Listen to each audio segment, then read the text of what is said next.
Street Fighter 6 is here, and as is the case with every new Street Fighter game before it, new mechanics are introduced to keep the game fresh. What's up everyone, my name is Narakami, and as a top level Street Fighter 5 player, I find that it can be difficult for beginners to understand new mechanics whenever a new fighting game is released. So in this video, I will be explaining the drive gauge and taking a deeper look at the mechanics attached to it. Starting this off, we're going to be talking about the mechanic that most people will probably hate, Drive Impact. Drive Impact is a forward lunge and unblockable attack with armor that is activated by doing heavy punch and heavy kick, all for the cost of one drive bar. Drive Impact can be seen as a spiritual successor to Street Fighter 4's Focus Attack with some similarities and additional properties. Just like Focus Attack, Drive Impact loses to throws and armor breaking moves, which in Street Fighter 6 are supers and specials. In addition to that, Drive Impact absorbs up to 3 hits, and it also provides a blowback state that has unique properties when you connect it closer to the corner, allowing for a wall splat, which you can then follow up with a combo. Moving on to the next mechanic we're going to be talking about is Drive Parry.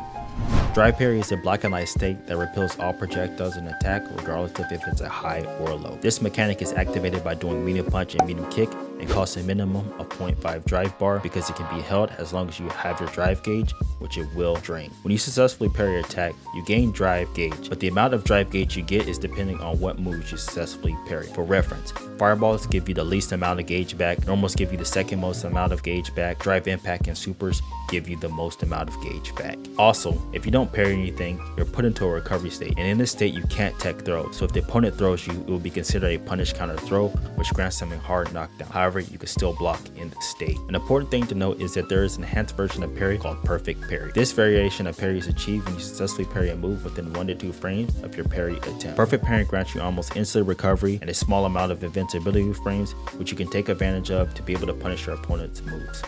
Now time to talk about Drive Rush.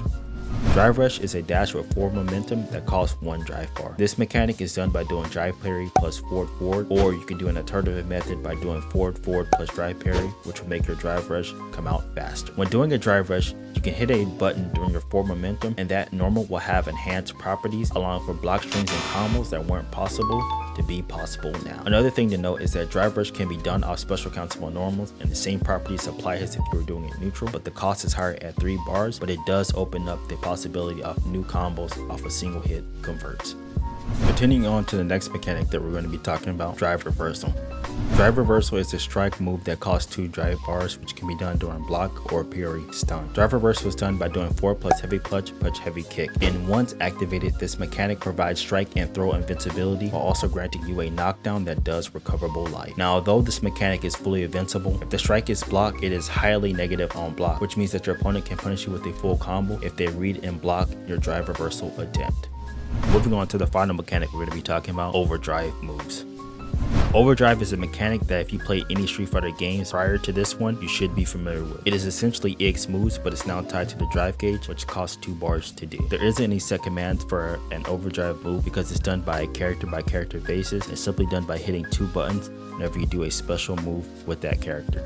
The benefits of what overdrive offers to a move depends on the move and can be a number of things, such as it can be made faster, allowing the move to do more damage, or granting full invincibility to the move. So now that we cover all the mechanics, what happens if you run out of drive gauge? Well, this is where Burnout comes into play.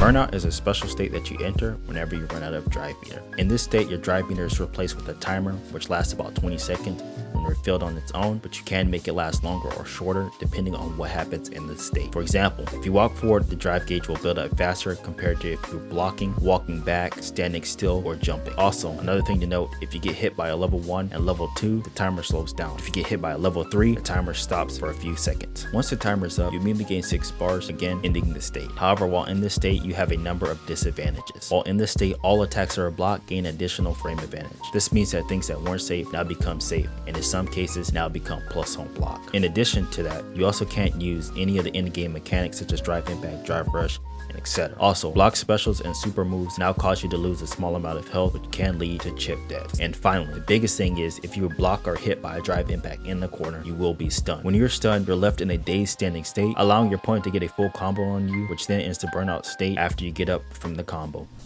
That covers everything you need to know about the new mechanics in Street Fighter 6. If you enjoyed the video, leave a like, and also check out some of my other videos on my channel that will help level you up, which will pop up on the end screen. So until then, I will see you guys on the battlefield.